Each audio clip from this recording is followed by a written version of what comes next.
কোজাগরি কোজাগরি।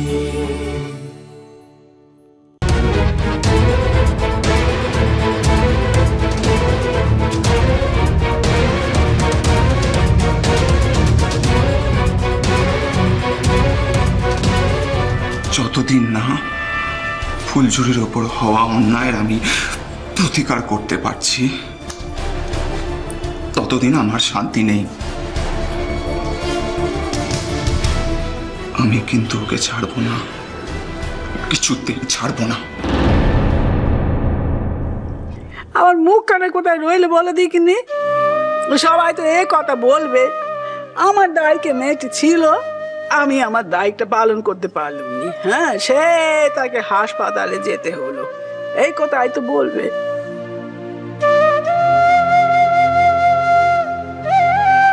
একটা কথা বোঝনি? হ্যাঁ, সে তো মেয়ে মানুষ, মেয়ে মানুষের শরীর একটা পুরুষ মানুষ যেটা সইতে পারে মেয়ে মানুষ কি সেটা সইতে পারবে? আমি তো সেখানে ভয় গো বৌমা। মিথ্যে কথা বলবো নি মা, ছেলেটা যখন তুলে নিয়ে গেল মেয়েটার মুখখানা কেমন ধরা হয়ে গেছিল, ব্যথায় মুখখানা নীল হয়ে গিয়েছিল মা।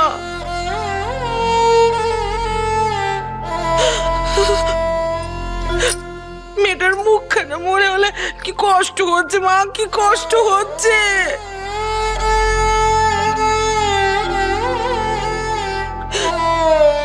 যে মেয়ে সবার সুখ দুঃখে নজর দেয়, সবাইকে নিয়ে থাকতে চায়, তার অমন ধরা আঘাতে কিছু করতে পারলাম না মা, আমরা কেউ কিছু করতে পারলাম নি।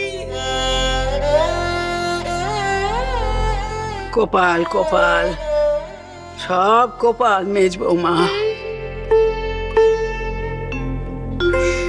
তা নাহলে এত বড় দুর্যোগ আমাদের বাড়িতে হবে আমি কোনোদিন ভাবতে পেরেছিলাম?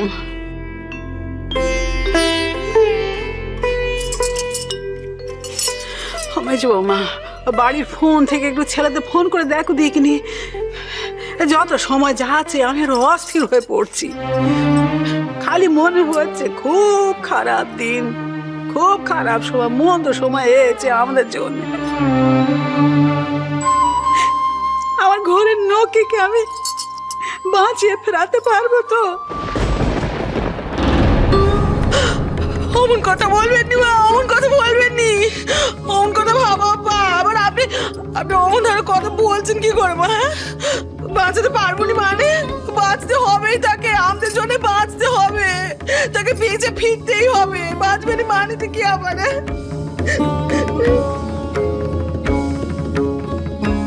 ও মেজমা, মেজমা গো, আমরা সবাই একবার নতুন বউকে দেখতে যেতে পারি না? পারনি, সেখানে কোনো মেলা বসেনি দেখতে যাবে, আর দেখতে যেতে পারে না, দেখতে যেতে পারে না। খালি ছুতো খোঁজে বাইরে যাওয়ার জন্য, তাদের মনে কোনো দুঃখ টুকু নেই মোটে। সে কথা তোমার মনে হচ্ছে গিন্নিমা? আমরা যদি মনের ভেতরখানা চিরে দেখাতে পারতাম তাহলে দেখতে আমাদের মনে কত কষ্ট হচ্ছে। চুপ করো বৌমা, চুপ করো। ছোট বৌমা এখন কথা বাড়িয়ে নিকো, এখন কারোর মাথা ঠিক নেই কো, কথা বাড়িয়ে দিত। বুঝতে পারছি তোমাদের কষ্ট হচ্ছে, কষ্ট তো হবারই কথা, তোমরা সবসময় গায়ে গায়ে থাকতে।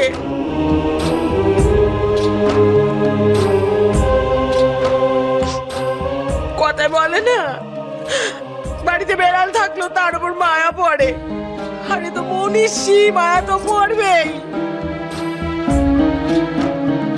অমেজ বৌমা বলি ফোন কারা করবি না? বৌমা মা, তারা বারবার বলে দিয়েছে তাদেরকে ফোন করে বিরক্ত না করতে। এখন যদি ফোন করি তাহলে তারা আর আস্ত রাখবে না মা আমাকে।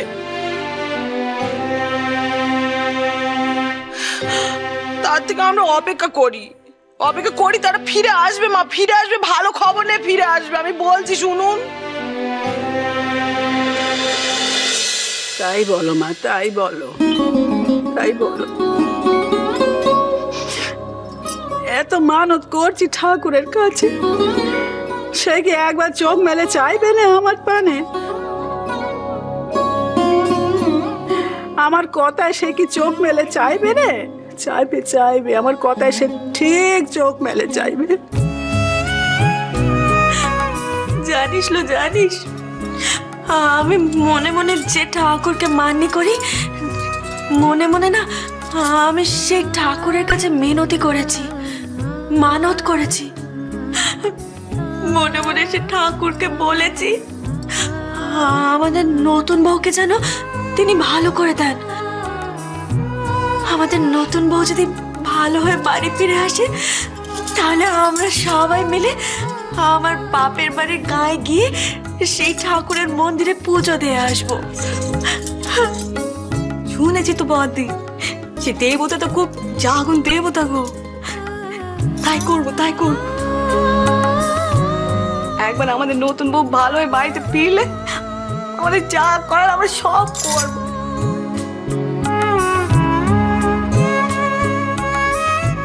শুধু শুধু একটিবার ওর ভালো হয়ে যাওয়ার খবর কানে শুনতে চাইবো বদি। এই বাড়িতেও না একখানা ভালো করে পুজোর ব্যবস্থা করতে হবে। বাড়ির কথা কি আর আমাদের কথায় খাটবেলো? সেই গুড়ে বালি। ও যার যার নিজে দেবতার কাছে মানত করতে হবে।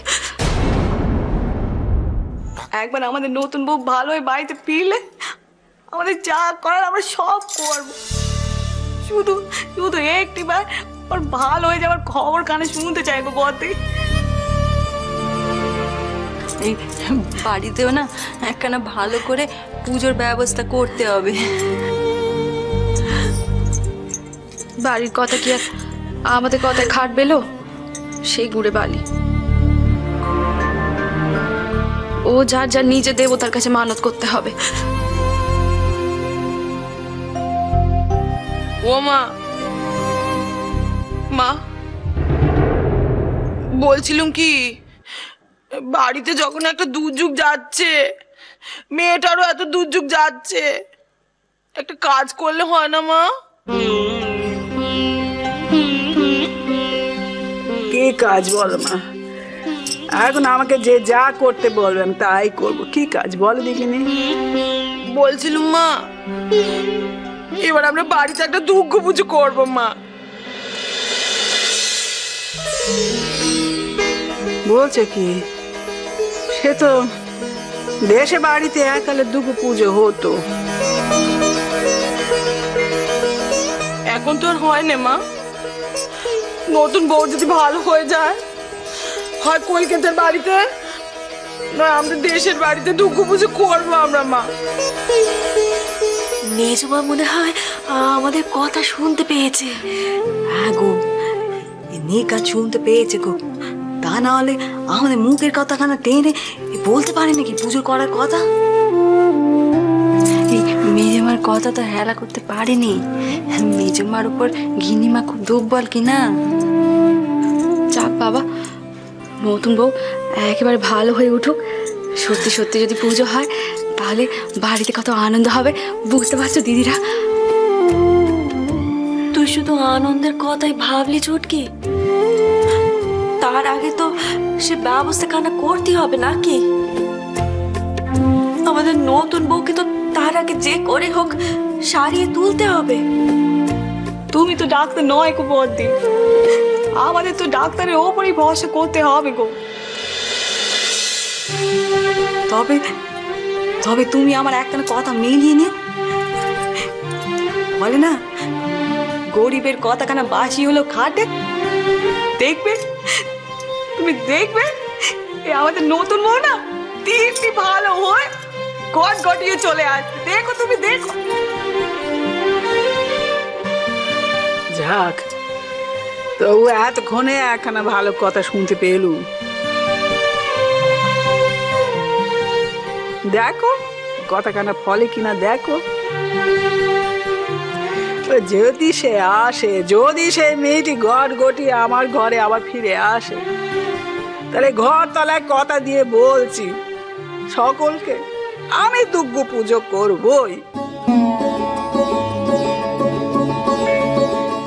ও দুর্গা মা, তুমি এ বাড়িতে আসার আগে আমাদের এই বাড়িখানা ভালো করে দিও মা, ভালো করে দিও। ও দুর্গা মা, এ বাড়িতে সকলে ভালো না থাকলে তুমি এই যে কেমন করে আনন্দ করবে বলো দেখিনি। ও মা দুর্গা, তুমি বাড়ির সবাইকে সুস্থ রেখো আর নতুন বউকে ভালো করে দিও। নতুন বউ ভালো না হলে তোমারই পুজো হবে না, তখন বুঝবে মজা। তার থেকে ভালো মানুষের পিঠির মতো আমাদের নতুন বউকে ভালো করে দাও মা, ভালো করে দাও।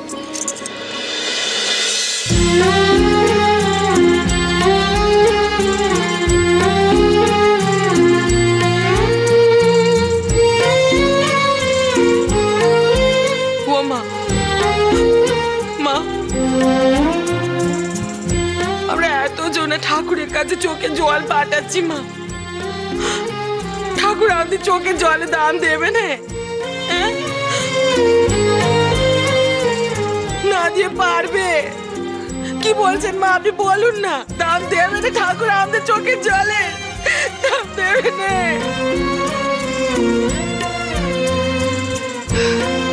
চেরোটা কাল তো ঠাকুর দেবতা মেনে এসেছি মেজ বৌমা, চেরোটা কাল।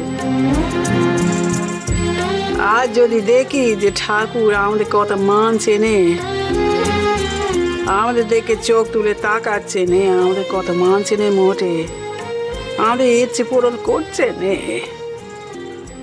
তাহলে আমি আবার এই ঘর তলায় বসে বলছি আমি আর কোনো দিনও ঠাকুর পুজো করবো নি, কোন ঠাকুর দেবতা মানবো নি, কিচ্ছু মানবো নি, কিচ্ছু করবা।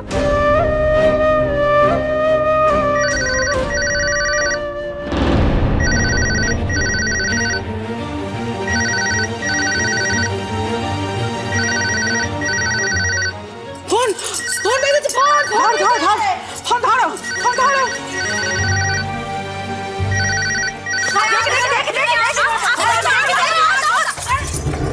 দেখো কি হলো, কি একটা জরুরি খবর আসবে ফোনে, কেমন হুজুতি করছে দেখো, যে কোনো একজন ধরতে পারছো নি।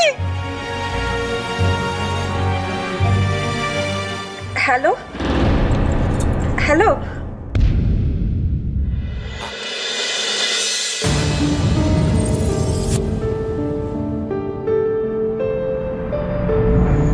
একটা কথা কিছুতেই বুঝতে পারছি না, আর কতক্ষণ আমাদের অপেক্ষা করতে হবে বলতো? ডাক্তার তো এমনি এমনি ভয় পাচ্ছে না, বনুর এখনো জ্ঞান ফেরেনি, অজ্ঞান হয়ে আছে। আমি সকাল দিয়ে কতবার আছে ঠাকুরের নাম নিলুম। আরে এতক্ষণ অজ্ঞান হয়ে থাকার মানে কি সেটা বুঝতে পারছিস? ভেতরে কি হচ্ছে কে জানে।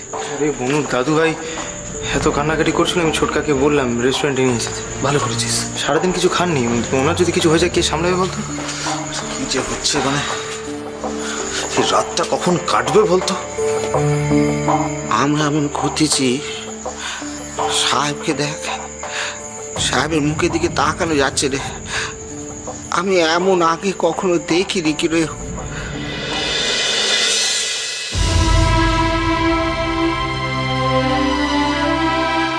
হ্যাঁ সত্যি, দেখিস যদি এবার বনু ভালো হয়ে যায় না, সারা জীবন আর সাহেবের সঙ্গে কোনোদিন কিচাইন হবে না। হোক হোক, কথা কাটাকাটি হোক, ঝগড়া হোক, শুধু বনু যেন ঠিক হয়েছে, আমি শুধু এটুকুই চাই। আমি ঠাকুরের কাছে প্রতিজ্ঞা করেছি যে যতক্ষণ না বনু ঠিক হয়ে যায়, আমি এই যে বাড়ি থেকে বেরিয়েছি আমি বাড়ি ফিরব না।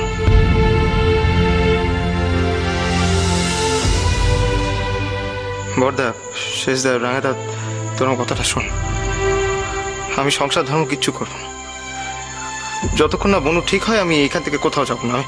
আরে বনুকে ছাড়া বাড়িটা পুরো খালি লাগে, আমার ভালো লাগে না।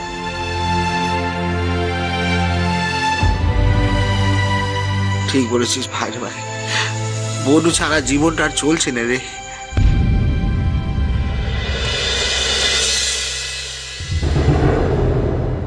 সাহেব, সাহেব ওই ডাক্তার এসছেন, ওই যিনি তখন বললেন না যে বনু সেন্সলেস হয়ে গেছে, বনুর সেন্স ফিরছে না। Excuse me doctor.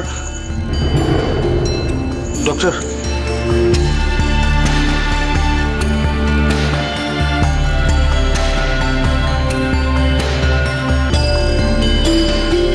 বলুন কি দেখলেন একটু যদি বলেন। অ্যাকচুয়ালি পেশেন্ট সেন্সলেস হয়ে গেছিল বলে আমরা ভেবেছিলাম ইন্টারনাল হ্যামারেজ হয়েছে, তো আমরা কিছু টেস্ট করে নিলাম, তো আমরা এখন শিওর যে কোনো ইন্টারনাল হ্যামারেজ নেই। ঈশ্বর বাঁচিয়ে দিয়েছে। ইন্টারনাল হ্যামারেজ হয়ে গেলে আমাদের পক্ষে খুব অসুবিধা হতো। ডক্টর ও এখন কেমন আছে? কিন্তু ডক্টর তাহলে বনুর জ্ঞান ফিরছে না কেন? ডাক্তারবাবু কিছু তো বলুন। হ্যাঁ, মানে বনু কি করছে এখন? এখন নিশ্চয়ই অজ্ঞান হয়ে আছে, আর আপনারা বলছেন যে বিপদ নেই আর বিপদ নেই। অন্তত এইটুকু বলুন যে আপনারা বুঝতে পারছেন না বনুর কি হয়েছে। সেরকম হলে আমরা অন্য কোথাও নিয়ে যাবো, অন্য কোথাও চিকিৎসা করবো, প্লিজ। আপনারা এত টেনশন করছেন, অবশ্য সেটা হয় স্বাভাবিক, যার জন্য আপনারা আমার পুরো কথাটা শোনার ধৈর্য হারিয়ে ফেলছেন। আপনি বলুন ডক্টর, আমরা শুনতে চাই। পেশেন্টের তো সেন্স এসে গেছে,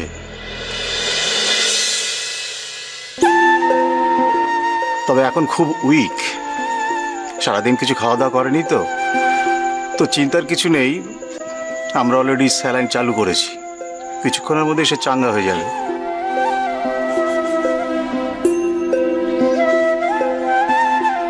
আর কাল সকালে আপনারা ওকে বাড়ি নিয়ে যেতে পারবেন।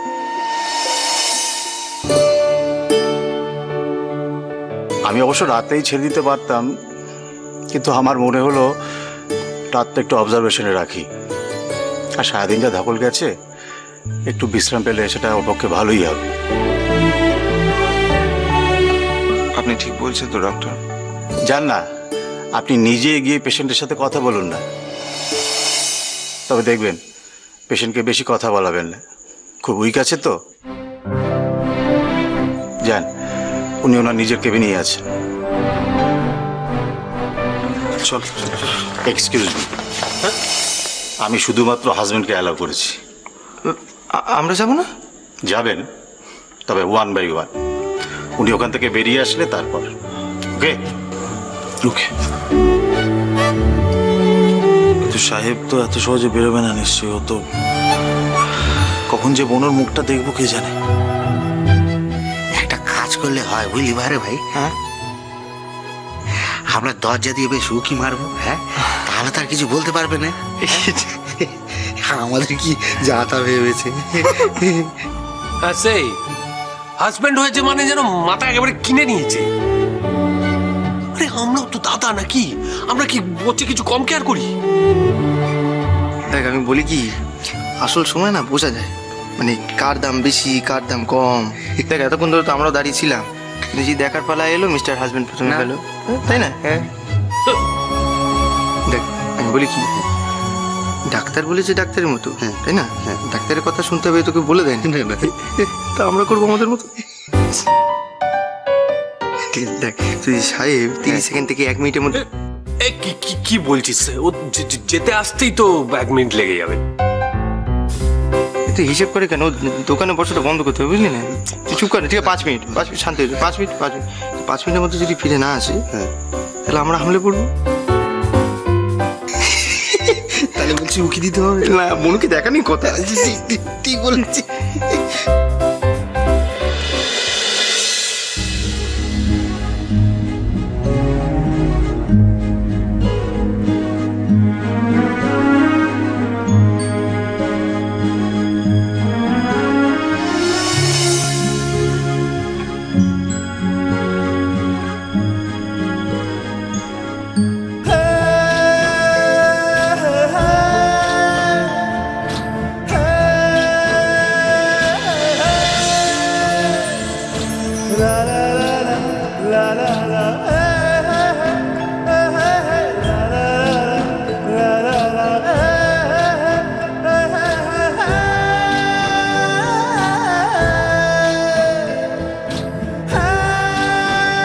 মঞ্জুরি